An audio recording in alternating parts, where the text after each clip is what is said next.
Lab Belajar Ibu mempersembahkan suara ibu berbagi cerita dari, oleh, dan untuk perempuan. Jangan lupa subscribe, like, dan juga share ya. Halo Bu Sis semuanya.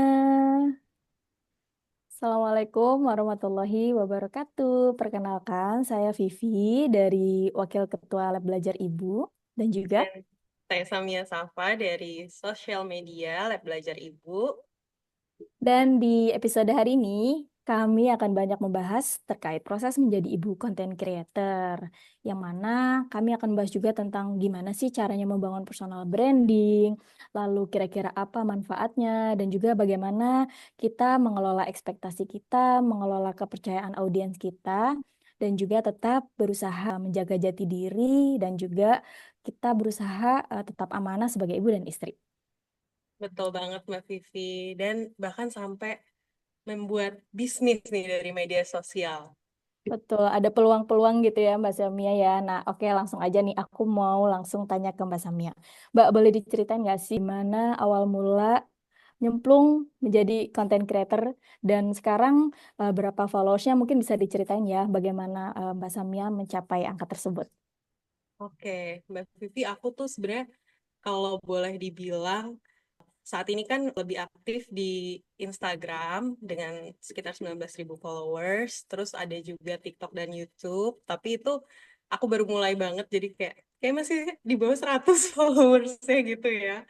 Dan kalau mulai dari kapan, sebetulnya aku mungkin udah lama banget konten ya, dari zaman SMA kali ya, boleh dibilang. Tahun 2009 aku dulu pertama kali punya Twitter, dan juga 2010 punya blog, waktu itu juga lagi musim ya, blog Ya. itu. Dan tahun 2011 punya Instagram. Hmm. Jadi boleh dibilang aku backgroundnya memang dulu senang banget dokumentasi dari kecil. Jadi kayak emang suka foto-foto dari zaman digital kamera ya. Sekarang booming lagi tuh Digicam itu. Kayak dulu aku suka pakai Digicam, terus punya DSLR juga dan kayak ikut workshopnya segala macam. Pokoknya emang hobi fotografi itu aku rasa, dan kesenangan untuk mendokumentasikan momen-momen baik itu perjalanan atau acara-acara keluarga atau gimana. Nah, itu yang bikin aku suka membagikan gitu ya ke sosial media, ke platform-platform online itu gitu. Jadi kayak si paling update gitu loh dari kecil, emang suka share gitu. Mungkin itu sih. Wah. Dan berapa tahun ya tadi pertanyaannya untuk bisa mencapai angka segitu, kayaknya cukup lama ya, lebih dari 5 tahun ada deh. Soalnya zaman dulu aku mulai Instagram tuh Mm-mm. sosial media belum masif sekarang ya, yang kayak bentar-bentar kita bisa viral atau apa segala macam. Dan itu beda banget lah. Jadi kayak mungkin dulu aku awalnya sering salah satunya sering share style hijab aku gitu ya, hijab fashion, Oke. karena dulu komunitas hijab juga lagi berkembang banget, dan aku banyak share di Instagram maupun di blog saat itu. Dan waktu itu tuh kayak ada akun yang lebih besar, kayak misalnya kayak dulu ada namanya hijab fashion atau apa gitu ya, ada Oke. beberapa akun.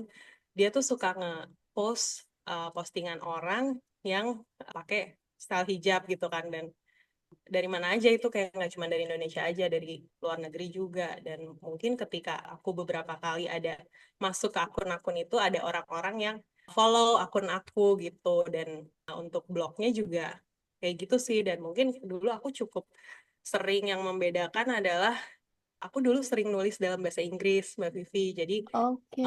untuk blognya sama untuk caption-caption di Instagram, aku sering nulis pakai bahasa Inggris. Jadi kayak followers aku tuh nggak cuma dari Indonesia aja, ada beberapa dari luar juga gitu. Wow, menarik Gimana? sekali ya. Aku setuju banget sih ya sama Mbak Samia. Memang sosial media sekarang tuh bertumbuh dan berkembang gitu ya. Bahkan bisa jadi yang dulu kita cuma sebatas hobi aja. Atau mungkin kalau aku dengar dari Mbak Samia tuh kayaknya mungkin semacam digital diary awalnya ya nggak sih? Ya, benar-benar Sekarang benar. malah berkembang jadi banyak banget peluang yang justru bisa menambah jam terbang kita gitu ya untuk menggunakan sosial media ini bukan sebatas digital diary aja.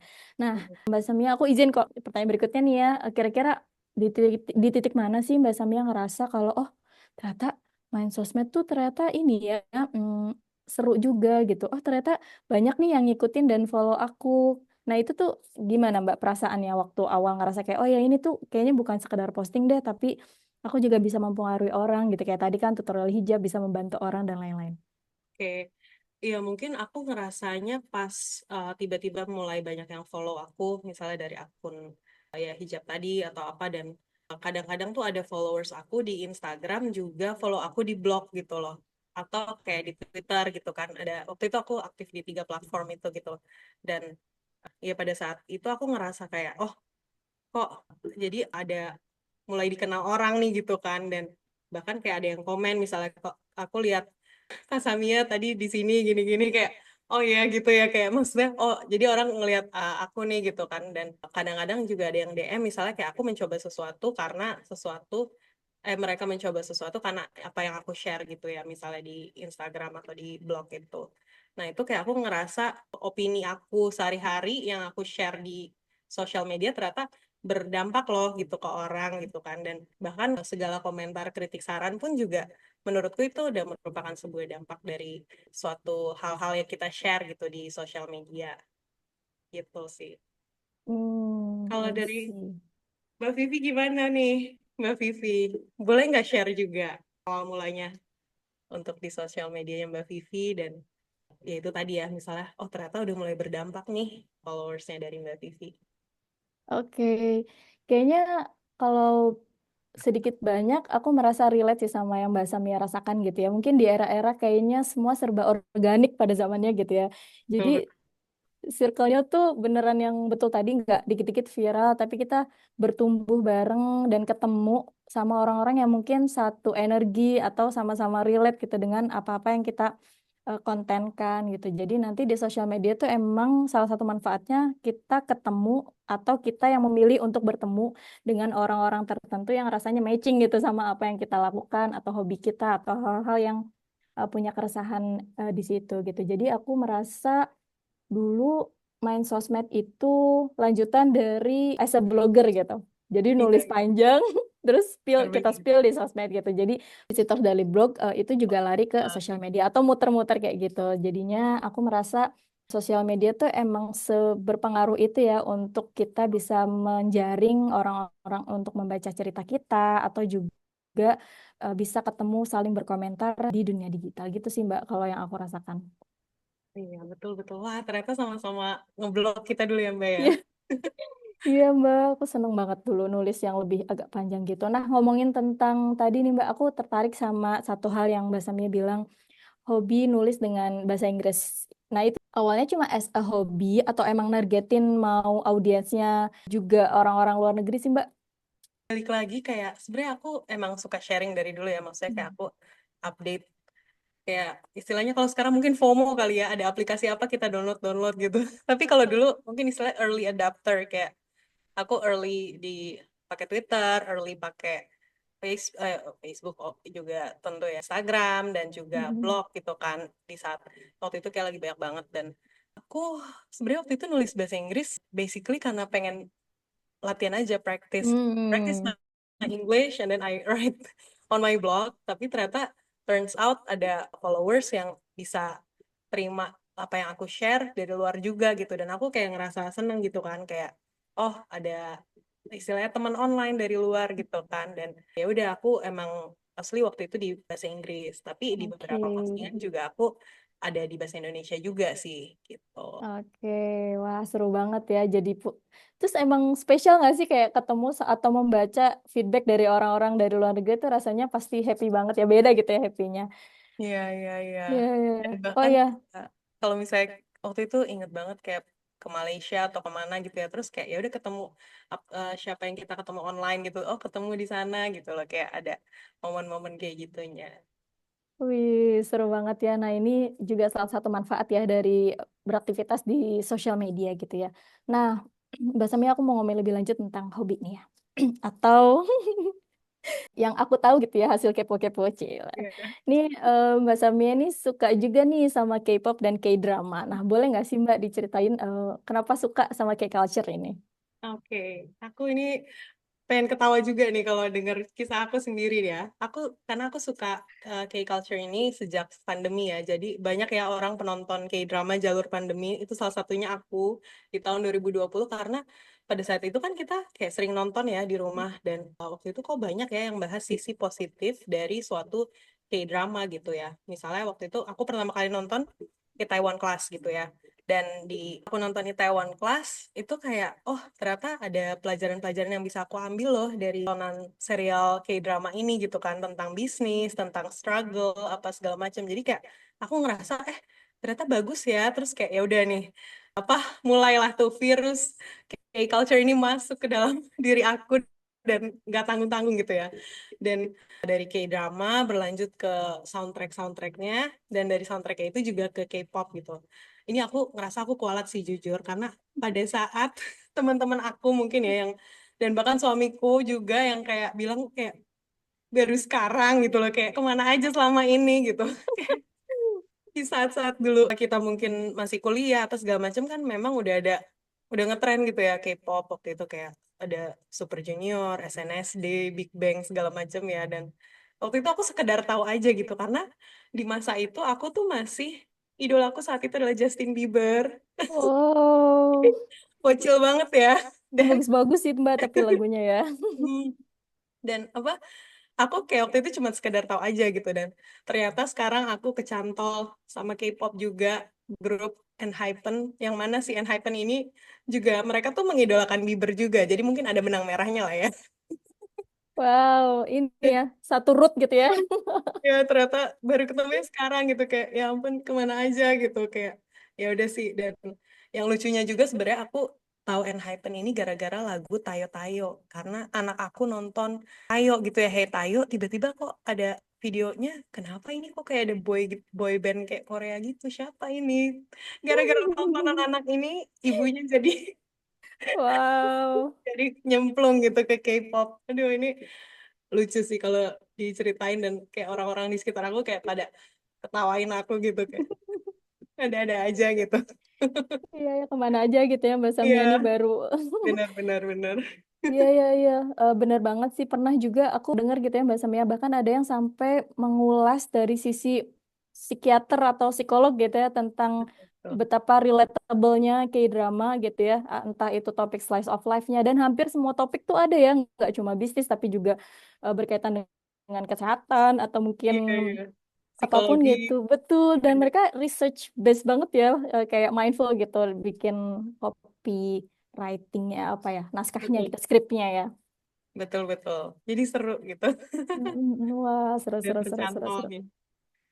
Aduh. Nah, mau tanya lagi gitu ya terkait K-pop tadi.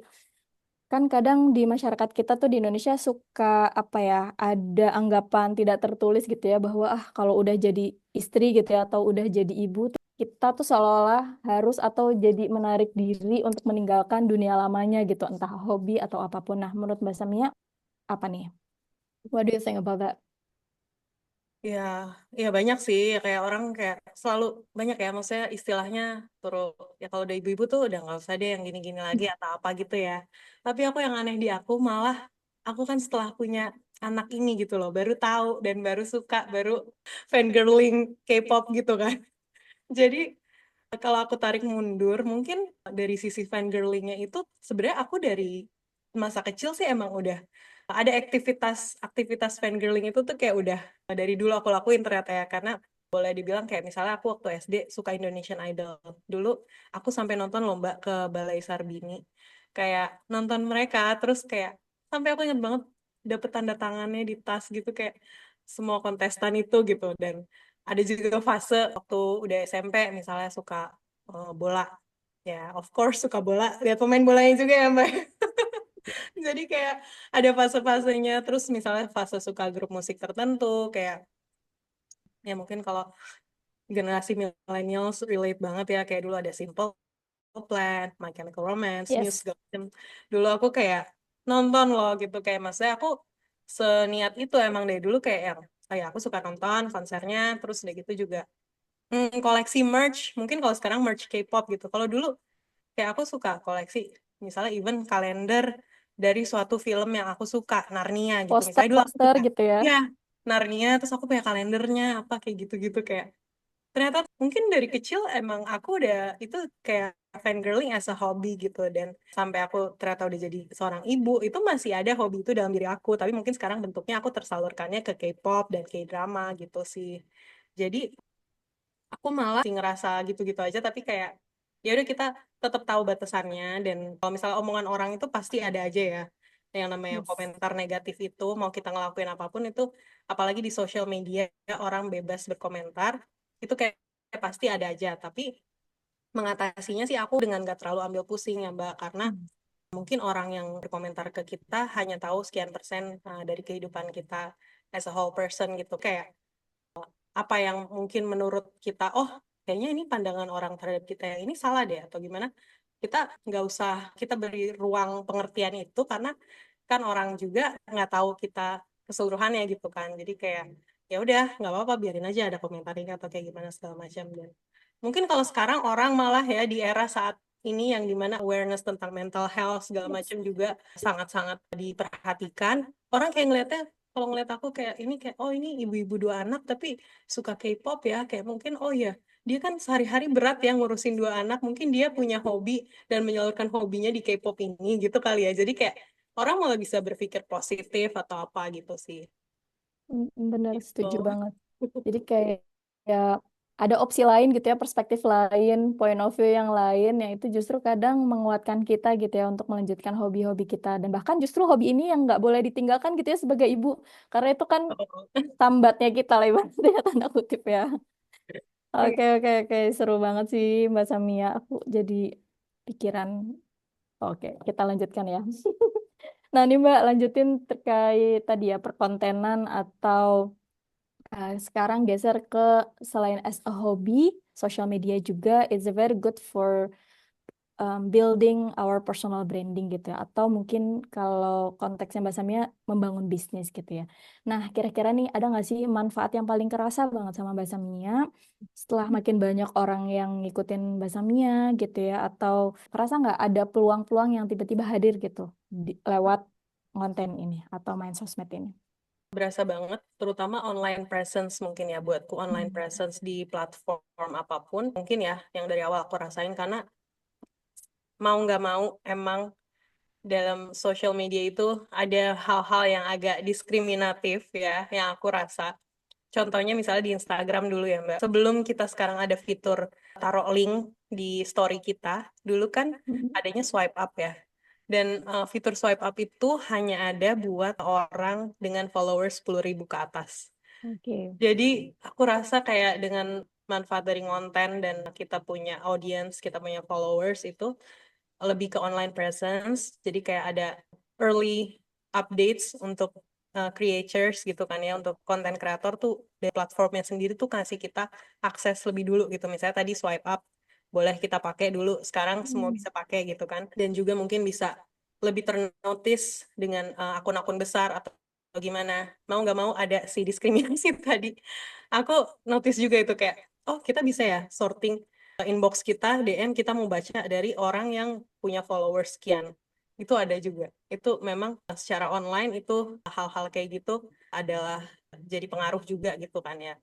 Dan kalau peluang-peluang rezeki via sosial media itu ada, alhamdulillah banget.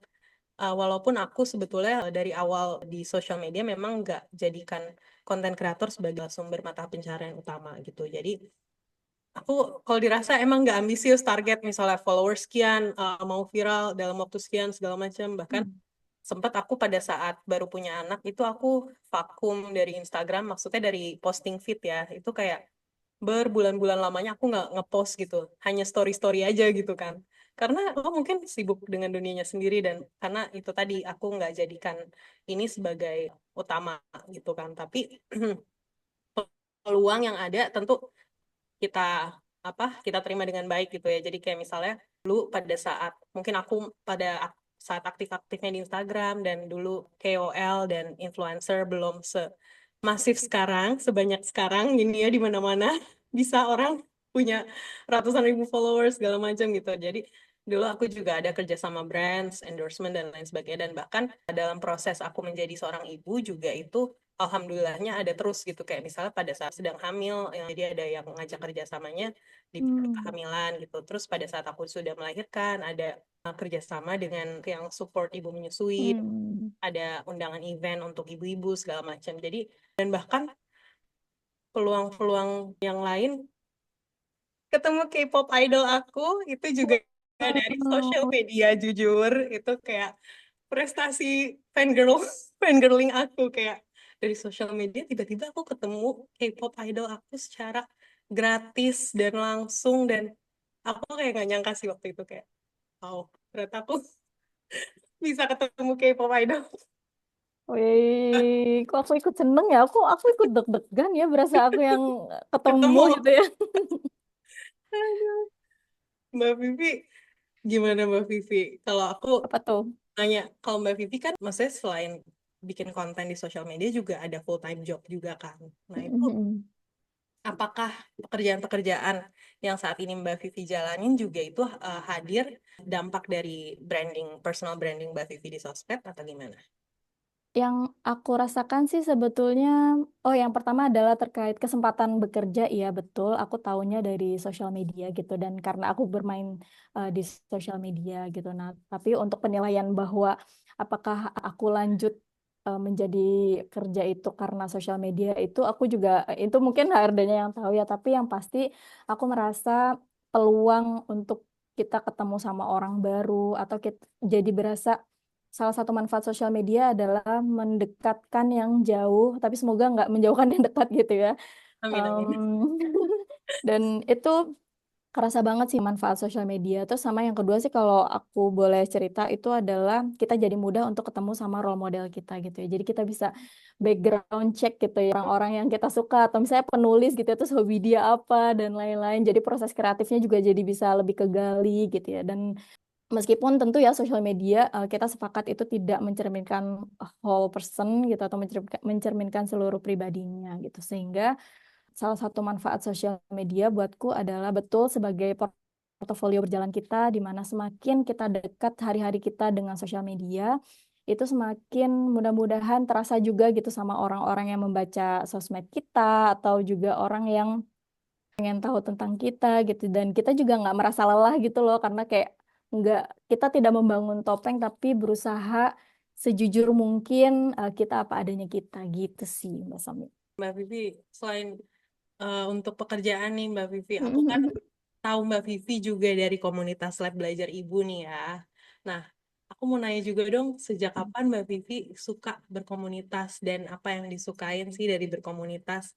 Apakah, maksudnya dengan komunitas ini kan kita sebenarnya online juga gitu kan? Apakah itu memang setelah Mbak Vivi nyemplung di sosial media atau memang dari dulu nih gitu? Kalau menurutku, hobiku untuk berkomunitas itu adalah sebetulnya sebelum ada sosial media juga emang by nature aku tipe orang yang seneng ngumpul gitu. Dan Hmm, kayaknya hampir orang-orang Indonesia tuh seneng riung ya kalau bahasa Indonesianya gitu ya.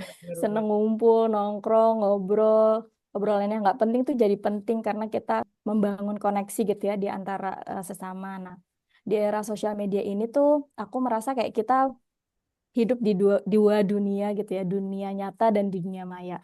Nah, makanya di dunia maya ini juga sebisa mungkin kita bisa terhubung sama orang-orang yang memang satu energi sama kita, satu value sama kehidupan sehari-hari kita, sehingga sosial media itu mudah-mudahan banyak manfaatnya gitu dibanding hal-hal yang negatifnya gitu. Terus aku juga pernah dengar sih salah satu tokoh yang bilang bahwa kalau kita menemukan 99 masalah, maka bangunlah 99 komunitas. Dan itu yang aku rasakan sih gitu. Jadi semoga dengan berkomunitas tuh kita bisa menjadi salah satu problem solver gitu. Bukan cuma pembuat masalah aja gitu, tapi mudah-mudahan kita adalah bagian dari solusi meskipun hanya langkah-langkah kecil gitu. Tapi kita bisa mewarnai kebaikan lewat berkomunitas ini gitu sih, Mbak. Keren. Tapi bener loh Mbak, emang berkomunitas itu kan sama aja kayak kita silaturahmi ya, dan silaturahmi Membawa perpanjang rezeki. silaturahmi rezeki ya. Betul banget sih Mbak. Dan itu bahkan ini baru online gitu ya, apalagi kalau offline-nya Betul. juga gitu, bener-bener ini ya berdampak. Iya, betul. Terus kan biasanya abis ketemu online orang kan jadi membangun trust, terus akhirnya kita ketemuan offline juga dan jadi panjang kan pertemanan dan silaturahim kita gitu. Betul, betul, betul. Sama nih kayak aku juga punya teman-teman K-pop, terus kayak janjian ketemu. Itu Nah, kan jadi ketemu nambah gitu ya. silaturahmi, bener-bener. Dari hobi, hobi berkomunitas, hobi K-pop gitu. Bisa ini ya, muncul silaturahmi di dunia nyatanya juga gitu. Oh, oke, nah Mbak Sami aku mau ngomongin geser ke terkait support system nih Mbak. Mm-mm. Kadang kan kita ngerasa meskipun sosial media itu akun-akun aku gitu ya, atau kita bebas melakukan apapun di situ gitu. Nah, kalau Mbak Samia sendiri yang dirasakan gimana sih? Ada nggak sih batas atau mungkin rules yang Mbak Samia lakukan dalam bersosial media ini, terutama kalau ngomongin yang berkaitan dengan anggota keluarga gitu, ada nggak sih Mbak Samia atau ada aturan-aturan tertentu nggak? Sebenarnya kan aku konten ini udah dari dulu ya, kayak dari Mm-mm. masih remaja gitu kan, sampai akhirnya punya suami dan anak-anak gitu. Jadi aku sih justru pada saat, kalau pertama dari dukungan pasangan dulu kali ya, kayak Ya, kalau dari suami memang dia tahu ya nikah. Kayak dan zaman dulu kan aku share-nya masih yang lebih ke arah konten fashion, jadi kayak ada OTD gitu. Jadi dia udah tahu nih, oke, menikah dengan seorang Samia nih berarti siap menjadi Instagram husband gitu ya.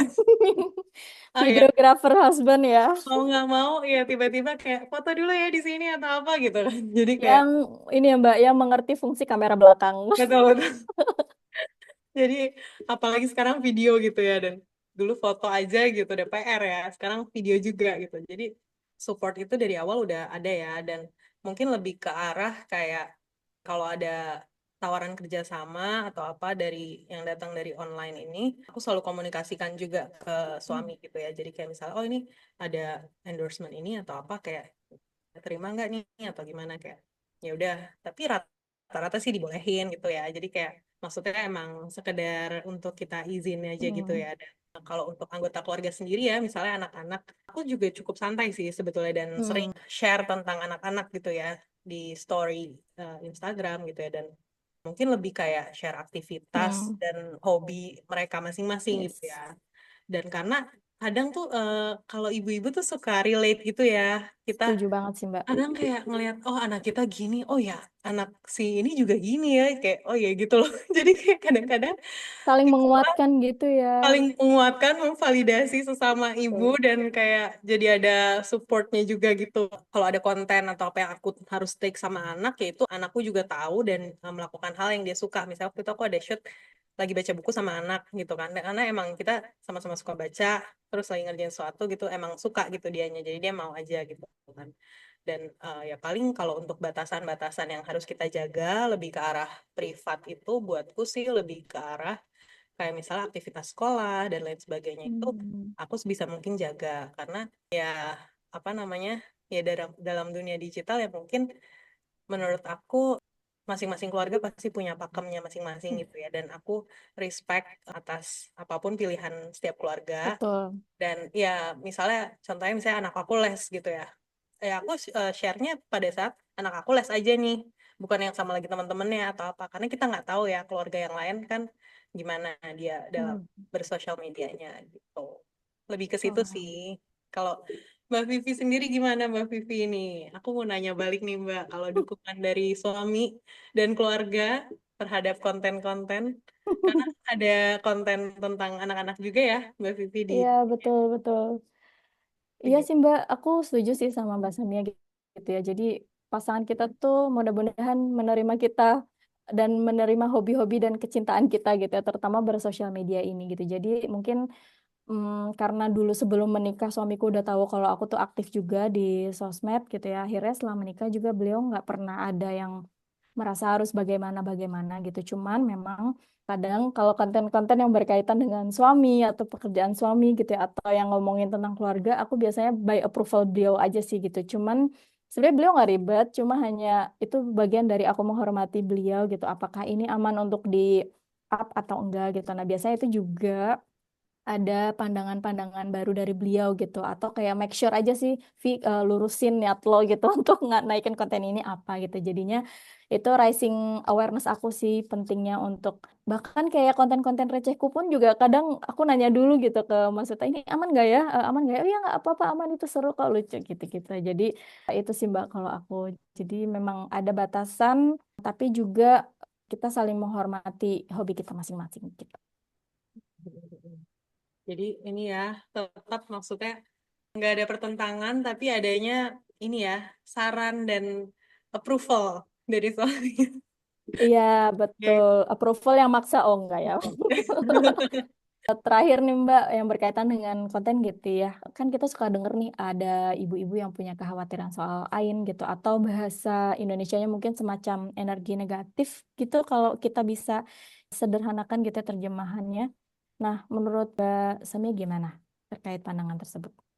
Ya, ini juga ya itu tadi ya, memang banyak ya yang concern terhadap hal itu dan aku tadi bilang mungkin masing-masing keluarga punya pakemnya sendiri, tapi kalau Hmm. buat aku pribadi, aku dan keluarga nggak terlalu banyak overthink tentang hal ini untuk sekarang. Hmm. Jadi sewajarnya aja karena kita ya itu tadi kan kita punya batasan sendiri untuk nge-share tentang hal keluarga, tentang anak-anak gitu kan dan ngurus anak itu kan nggak mudah ya, emosinya naik turun. Jadi sewajarnya aja sih dan memang di sosial media kan rata-rata kita share apa hal yang baik-baiknya gitu kan ya, yang Hmm. positifnya misalnya lagi sakit atau apa gitu kan jarang juga kan nge-share gitu ya atau apa kayak keburu mager duluan atau gimana dan tapi kalau misalnya kita ngerasanya oh kemarin kayaknya abis nge-share jalan-jalan nih sama anak terus besokannya anak sakit nih apakah ini dampak dari aku share di sosial media ya atau gimana ya aku gak akan berpikiran sampai ke situ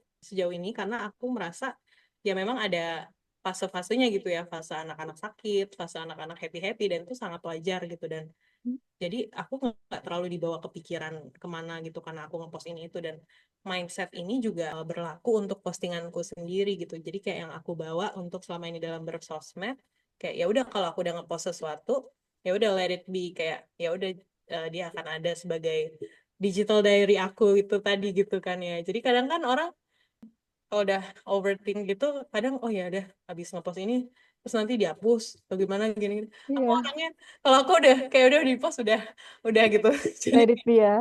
ya udah terus kayak ya udah nih viewers sedikit viewers banyak kayak ya udah nggak apa-apa gitu kayak aku nggak terlalu ambil pusing itu sih tapi I respect every other family's decision upon this matter kayak pasti beda-beda pandangan gitu. Kalau Mbak Vivi gimana? Ya, kurang lebih sama sih Mbak. Jadi aku merasa sosial media itu meskipun kita selalu berusaha masih berproses untuk menjadi baik ya, tapi menurutku penting untuk orang baik berisik. Karena kalau nggak ada orang baik yang berisik, otomatis sosial media akan dipenuhi dengan hal-hal yang bisa jadi gitu ya, tidak memiliki intention itu gitu. Sambil terus meluruskan niatku untuk bersosmed, sambil meluruskan niatku untuk ya oke ini digital diary, tapi mudah-mudahan ada orang yang bisa relate nih atau bisa nguatin nih atau minimal ada ruang untuk bisa mendengar atau juga cerita-cerita yang kayaknya oh iya aku juga pernah ngalamin ini ya ternyata begini gitu. Jadi aku merasa sosmed tuh kayak cermin kita aja gitu. Kalau aku merasa terbantu dengan postingan seseorang, nah kita juga berusaha untuk juga memberikan hal yang sama ke orang lain gitu. Sehingga sadar batasan itu ada, tapi di sisi lain ya kita juga for fun aja gitu bersosmed. Oh iya, kalau Mbak Vivi kan ada bisnis juga kan ya. Nah ini Mm. gimana sih dampaknya dari sosial media Mbak Vivi untuk membangun brand awareness mungkin atau apa terkait bisnis? Ya jujur sosial media itu sangat-sangat membantu banget ya waktu awal mula aku run through bisnis gitu. Nggak mudah, tapi pas ceritain kenapa mau berbisnis, lalu why-nya diceritain juga ke circle terdekatku di sosial media, itu aku jadi ngerasa banyak banget sih dukungan yang mereka tuh kasih ke aku gitu ya. Aduh mohon izin ya ini sambil bawa bayi, itulah ibu-ibu ya. Nggak apa-apa, Dinamika nggak di apa-apa. lab belajar ibu tuh udah biasa ya Mbak, webinar ada anak dan lain-lain, nah, termasuk di podcast ini. Betul, Nah, kalau betul. Mbak Samia Baik, apa nih kurang yang lebih. dirasa?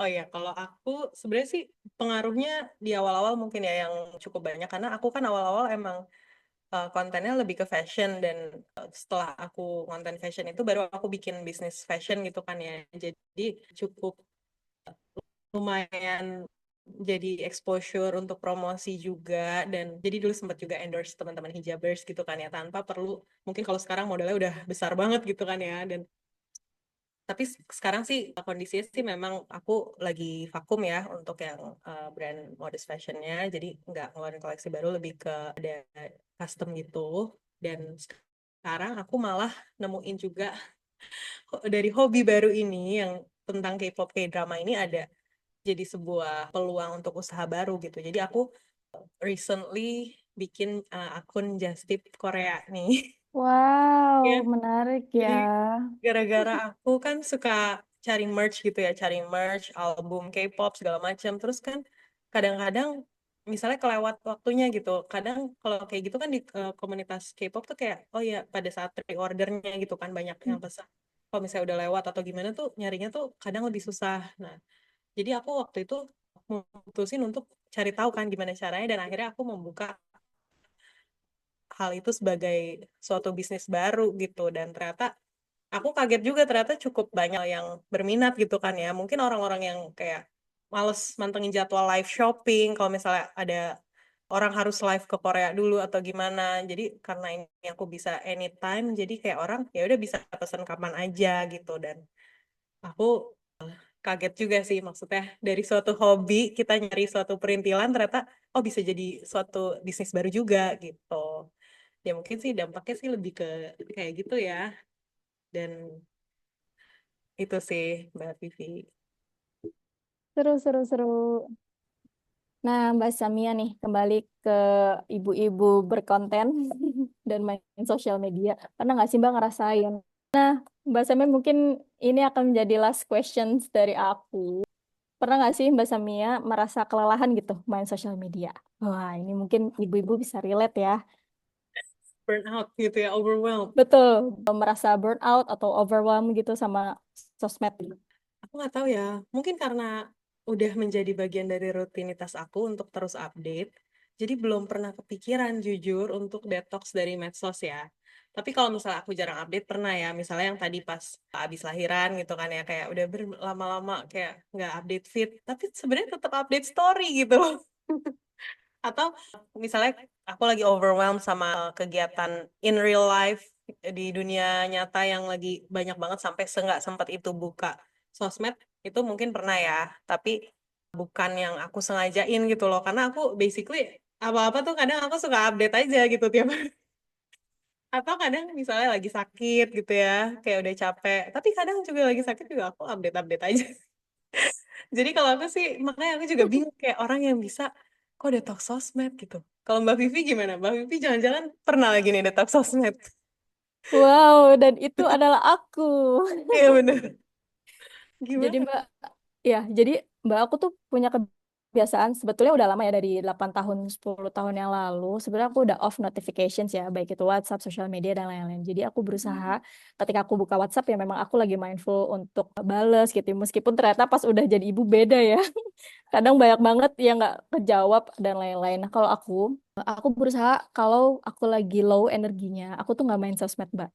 Hmm. Karena aku khawatir aku merusak kebahagiaan orang lain hanya karena akunya sendiri yang lagi baterainya lowbat gitu. Jadi pas aku Hmm. pulih, aku menghilang dulu, aku detox dulu, banyakin offline, banyakin aktivitas offline gitu, entah membaca buku atau grounding ke alam Iya, dan iya, lain-lain. iya, Itu bagus. biasanya comeback stronger sih atau sehat lagi gitu main sosmednya tanda kutip ya in a healthy way gitu.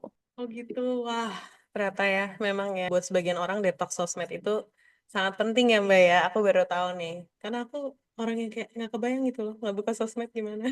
Iya, iya, iya. Karena udah jadi hobi kan ya Mbak ya, Bener-bener. checking tuh. Oh. Oke Mbak Samia seru banget nih, udah nggak kerasa ya kita ngobrol banyak banget tentang sosial media. Nah, boleh nggak sih Mbak, ini beneran terakhir deh, apa harapan dari Mbak Samia terkait bermain sosial media ini atau beraktivitas di sosial media ini? Harapanku sebagai ibu-ibu yang suka konten ya, mudah-mudahan selalu bermanfaat, selalu menjaga kesehatan kita untuk fisik dan mental, dan mungkin pesan untuk ibu-ibu lain juga gitu ya. Jadi kayak jangan takut untuk share atau show your hobby, atau kayak ya itu tadi membangun personal branding atau yang mengaktualisasi diri, atau even sosial media ke arah bisnis atau gimana, itu kayak sangat-sangat terbuka lebar di masa sekarang. Dan menurut aku nih kayak ibu-ibu, ya udah yuk, kalau yang mau, yang masih sanggup ya di sela-sela kesibukan sebagai ibu dan istri masih bermain sosmed juga, itu boleh banget loh. Gitu menurut aku sih, itu justru kadang-kadang untuk menjaga kewarasan ibu-ibu juga ya. Itu sih kalau dari aku. Yes, Dari Mbak Vivi. betul sekali. Nah, kalau dari aku, semoga ibu-ibu yang juga hobi nih untuk menjadi content creator, selamat mencoba gitu ya. Jangan banyak overthinking, jangan pedulikan dulu gitu ya hasilnya seperti apa. Yang penting kita mencintai prosesnya dulu. Setuju, setuju, setuju. Nah, nggak kerasa nih kita udah ngobrol banyak banget, seru banget ngobrol sama Mbak Samia. Kayaknya kalau kita ketemu offline bisa lebih lama dari ini ya Mbak Samia ya. Jam sih Mbak.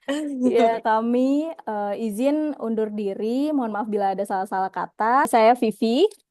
Saya Samia. Kami pamit undur diri. Sampai jumpa di episode berikutnya dari Suara Ibu.